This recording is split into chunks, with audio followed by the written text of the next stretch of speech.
सभी छोटे बड़े श्रोताओं को सुनीता भटनागर का प्यार भरा नमस्कार। ऑडियो स्टोरीज के हमारे चैनल कहानी जगत में आप सभी का स्वागत है। हिंदी कहानियों की श्रृंखला में आइए आज सुनते हैं अमिता नीरव जी द्वारा रचित कहानी एक्सटेसी। रात भर रह रहकर पानी बरसता रहा। यूं ये बारिश का मौसम नहीं है, जनवरी बीत रहा है, लेकिन मावठा इन दिनों पड़ता है। नींद और जागने का क्रम बारी बारी से चला।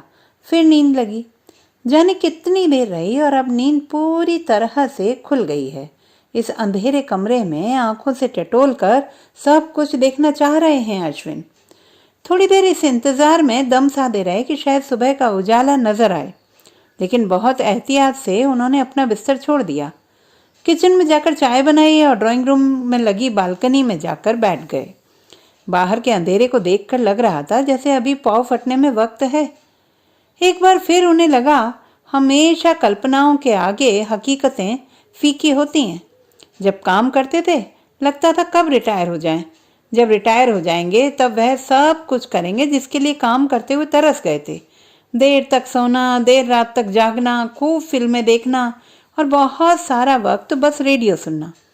लेकिन अब जबकि अश्विन रिटायर हो चुके हैं, उनका किसी काम में मन ही नहीं लगता। रात को तयशुदा वक्त पर नींद आ जाती है और सुबह होने से पहले ही नींद खुल भी जाती है। जीवन भर का अनुशासन इस उम्र में रास नहीं आ रहा है, लेकिन उन्होंने अनुशासन को जिंदगी की तरह जिया है। सिर्फ उन्होंने ही नहीं, पत्नी सरिता और बेटी केतकी ने भी। केतकी, एक गहरी सांस ली थी अश्विन ने। उन्होंने कमरे की तरफ एक हताशा भरी नजर फेंकी। सरिता अब भी गहरी नींद में है। थक भी तो जाती होगी। पिछले 3 दिनों से वह केतकी के आने की तैयारियों में चक्री जो हो रही है। कभी कुछ नया बनाना तो कभी कुछ खरीदारी। कल दोपहर के खाने के बाद सरिता ने उससे बिना किसी लाग लपेट के पैसों की मांग की थी। कितने? 20-25 हजार। अश्विन सन्न रह गए थे। आज तक इतनी बड़ी रकम सरिता ने उनसे नहीं मांगी। असल में सरिता ने उनसे कुछ मांगा ही नहीं। जब नौकरी कर रहे थे तब उसे ये नहीं पता था कि अश्विन की तनख्वाह है कितनी, और अब जब पेंशन मिल रही है तब भी उसे नहीं पता कि कितनी मिल रही है। जीवन भर घर की पैसों से संबंधित सारी व्यवस्था अश्विन ने खुद संभाली थी। नौकरी लगते ही इंश्योरेंस पॉलिसी ले ली थी। किफायत को उन्होंने जिंदगी का मूल मंत्र माना था। यूं सरिता को या केतकी को किसी चीज की कमी नहीं महसूस होने दी थी उन्होंने, क्योंकि हर चीज उन्होंने योजना बनाकर की थी। केतकी के जन्म लेते ही उन्होंने उसके लिए बचत शुरू कर दी थी। उसकी पढ़ाई के लिए अलग, उसकी शादी के लिए अलग। साल भर में 2 बार सरिता को साड़ियां दिलवाते थे। खुद भी उतनी ही बार कपड़े खरीदते थे। एक निश्चित रकम उसे हाथ खर्च के लिए देते हैं, घर के छोटे मोटे खर्चों के अतिरिक्त। ऐसा ही उन्होंने केतकी के साथ भी किया था। उसे भी उन्होंने ये हिदायत दी थी कि इस निश्चित रकम में ही उसे अपना काम चलाना है। यूं खुद अश्विन को भी कोई व्यसन नहीं है। एकदम सादा जीवन जीते रहे हैं। हर महीने एक फिल्म और बाहर खाना खाना, 15 दिनों में मिठाई लाना या फिर घर में बनवाना। केतकी के जन्मदिन पर दोस्तों और रिश्तेदारों को खाने पर बुलाना। सालों से यही ढर्रा बना हुआ था। न इसमें कोई कमी हुई और न ही इसमें कुछ जुड़ा। खैर, लेकिन ये मामला कुछ अलग था। सरिता बिल्कुल अडिग और अश्विन की मन स्थिति से जैसे एकदम उदासीन थी। जितनी उदासीनता और दृढ़ता से उसने अश्विन से पैसे मांगे थे, लगभग उतनी ही निस्संगता से अश्विन से बाजार चलने के बारे में भी पूछा था। यह अश्विन को आहत कर गया था। सरिता ने बहुत अलगाव से उससे पूछा था, आप बाजार चलना चाहेंगे? मुझे थोड़ी खरीदारी करनी है। वह जानती है कि अश्विन को यह सब रास नहीं आ रहा है, लेकिन सरिता ने जिस तरह की उदासीनता धारण कर ली है उससे अश्विन थोड़ा सहम गए हैं। उन्हें याद नहीं पड़ता कि सरिता ने कभी इस तरह से उनकी अवहेलना की हो। कल सुबह ही वह फोन पर पूछ रही थी, तू इंडियन ड्रेस पहनती है ना? तभी अश्विन ने समझ लिया था कि आज खरीदारी की जानी है। लेकिन सरिता उन्हें इस तरह इस सब से अलग कर देगी, इसका अश्विन को एहसास नहीं था। हालांकि अश्विन के पास अपनी भूमिका की कोई पटकथा भी नहीं है। बड़ी उलझन तो ये भी है। शायद इसीलिए एकाएक उन्हें घर में अपना होना ही बेकार सा लगने लगा है।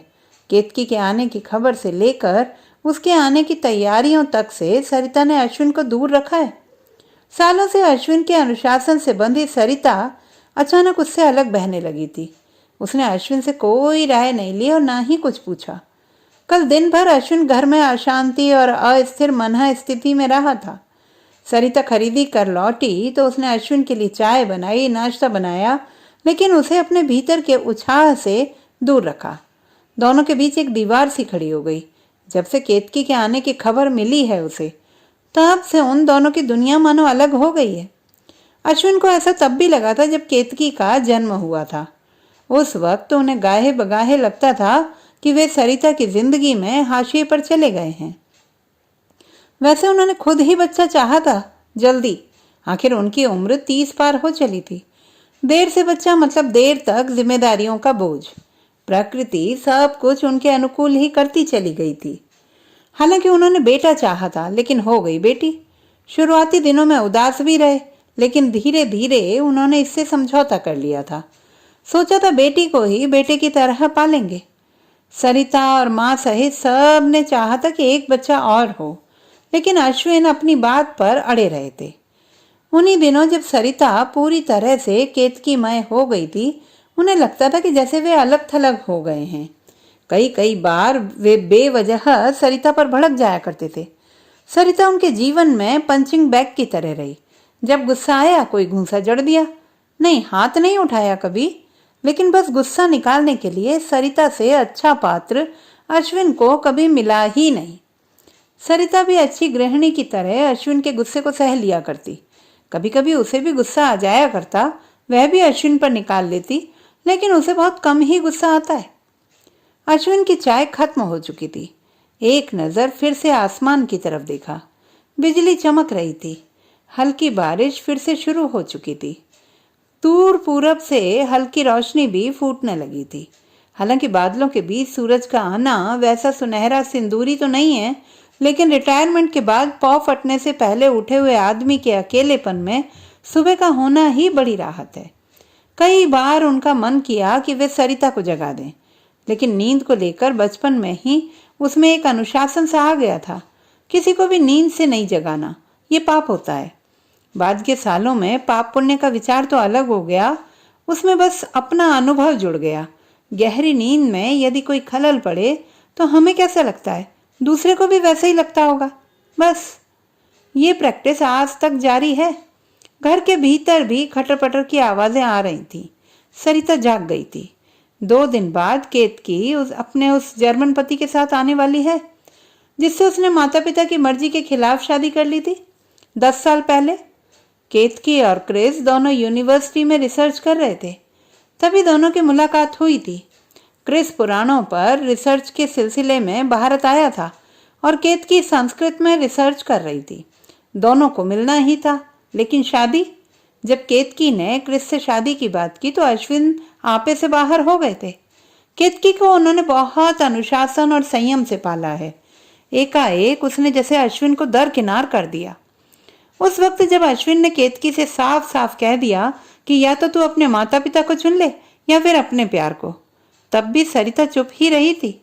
अश्विन को लगा था कि उनका प्रेम और परवरिश जीत जाएगी, लेकिन ऐसा हुआ नहीं। एक शाम केतकी ने अपने डॉक्यूमेंट्स और कुछ कपड़े एक बैग में रखे और दोनों के पैर छूकर निकल गई। बहुत रोई थी सरिता उस दिन, और बहुत दिनों तक, जब आखिरकार केतकी सबसे विदा लेकर क्रिस के साथ चली गई थी। उसके बाद 10 साल गुजर गए, ना उसने खबर ली और ना ही अश्विन और सरिता ने। फिर एकाएक 1 महीने पहले केतकी का फोन आया, वह भी सरिता के पास। माँ, मैं इंडिया आ रही हूँ और घर भी। अश्विन को लगा कि शायद सरिता उससे पूछेगी, लेकिन सरिता ने अश्विन से कुछ नहीं पूछा और तैयारियों में लग गई। अश्विन आहत हुआ है बहुत, लेकिन उसके पास प्रतिकार का कोई तरीका नहीं है। हर वक्त में, हर उम्र और हर परिस्थिति में अश्विन ने संयम, संतुलन और अनुशासन को जो साधा है। अश्विन ने बहुत संघर्ष किया है अपने जीवन में। बापू ने उसे इंजीनियर तो बना दिया था, लेकिन नौकरी पाने के लिए जब वह शहर आया तभी से उसका संघर्ष शुरू हो गया था। बापू ने जैसे तैसे इंजीनियरिंग तो करवा दी थी, लेकिन उस वक्त भी क्या नौकरी मिलना इतना आसान रहा था? मिलती यदि कोई सिफारिशी पत्र या फिर हाथ होता। अश्विन के पास ऐसा कोई आसरा नहीं था। ऊपर से इंजीनियरिंग होने के बाद बेरोजगारी का बोझ और भी ज्यादा होने लगता था। जो भी मिलता सबसे पहला सवाल यही पूछता, क्या कर रहे हो आजकल? जैसे कुछ किया नहीं तो फिर आप तो कुछ हैं ही नहीं। बहुत सारी जगह एप्लीकेशंस पोस्ट की। कभी गलती से डाकिया आता तो किचन में माँ हाथ पहुंचती हुई उत्सुक आंखें टिका देती अश्विन पर। यदि बापू होते तो वे भी अश्विन के चेहरे पर आते जाते भावों को पढ़ने की कोशिश करते थे। कितनी कोफ्त होती थी अश्विन को।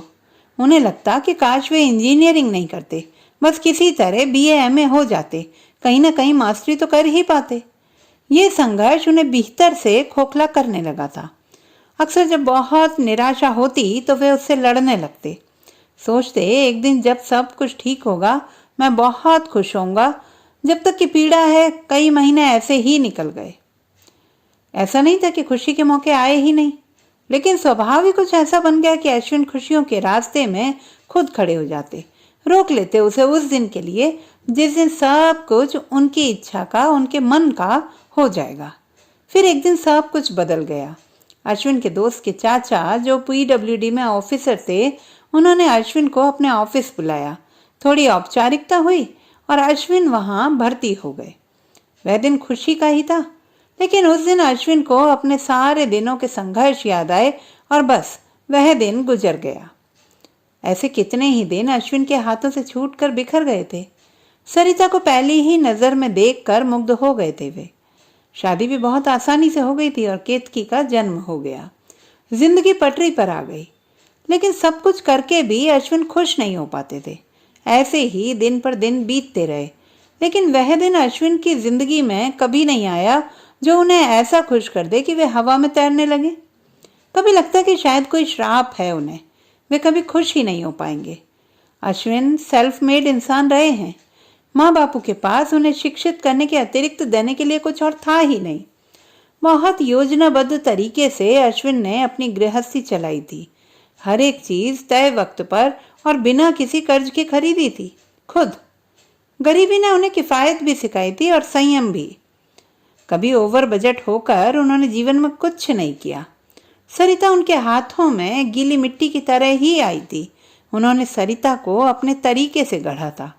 शायद ही कोई वक्त रहा हो जब किसी ने अश्विन को बहुत खुश या बहुत उदास देखा हो।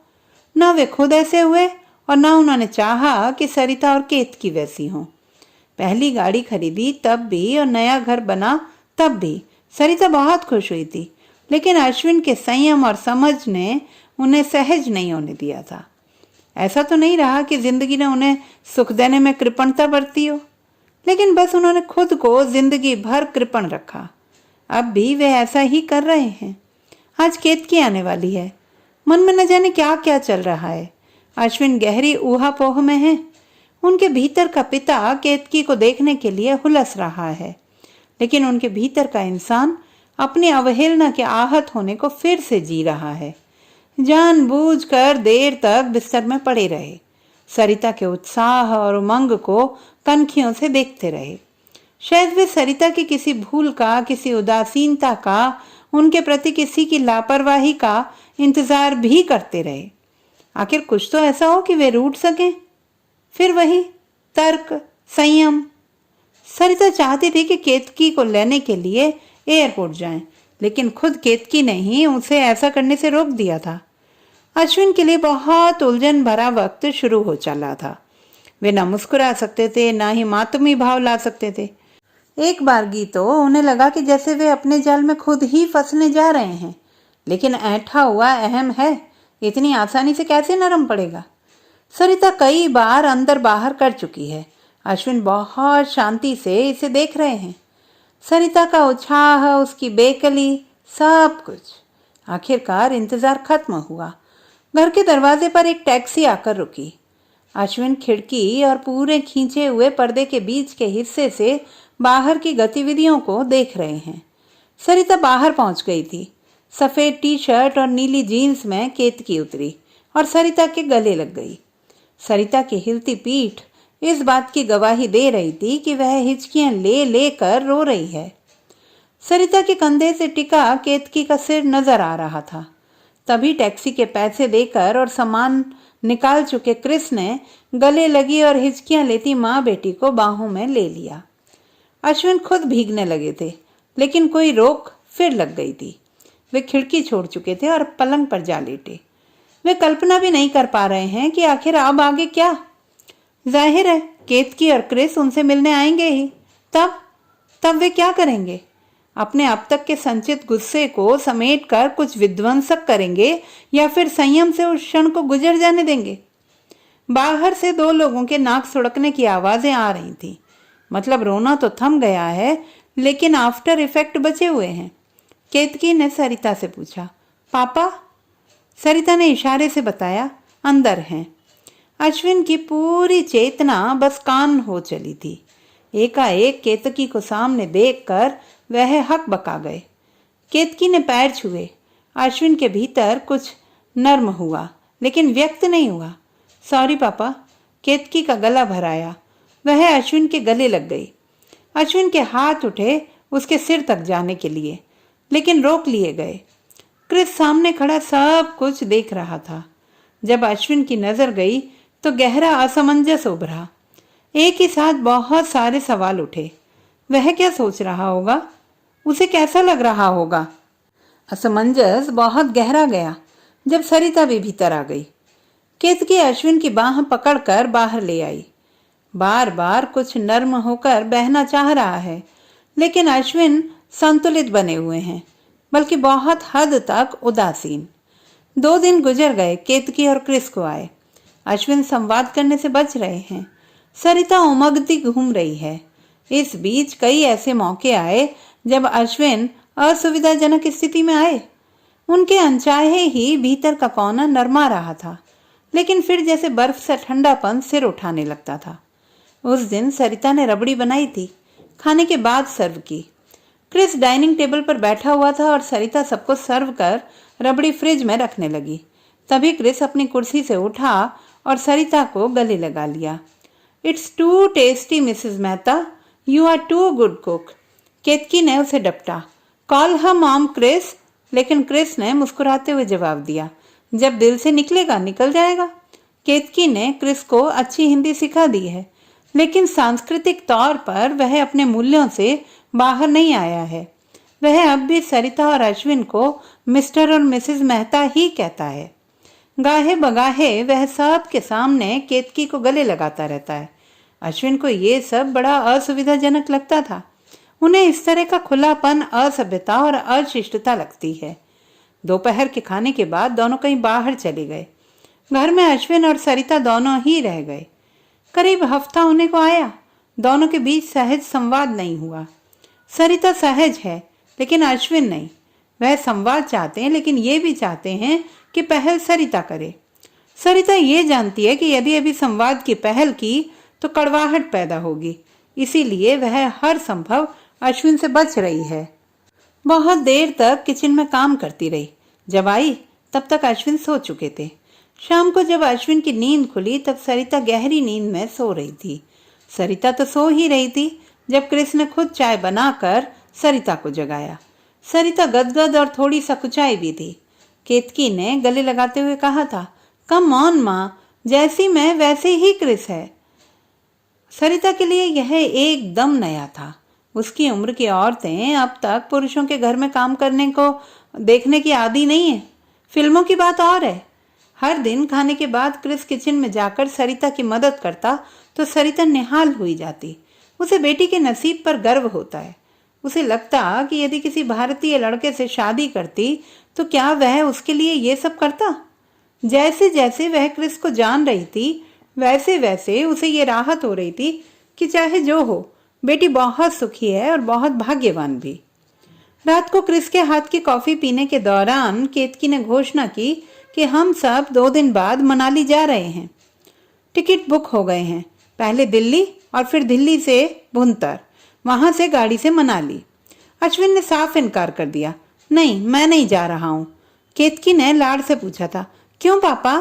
मुझे सफर सूट नहीं करते हैं पापा, हम आपको जरा भी दिक्कत नहीं होने देंगे और अब हम इस बात पर कोई बहस नहीं कर रहे हैं।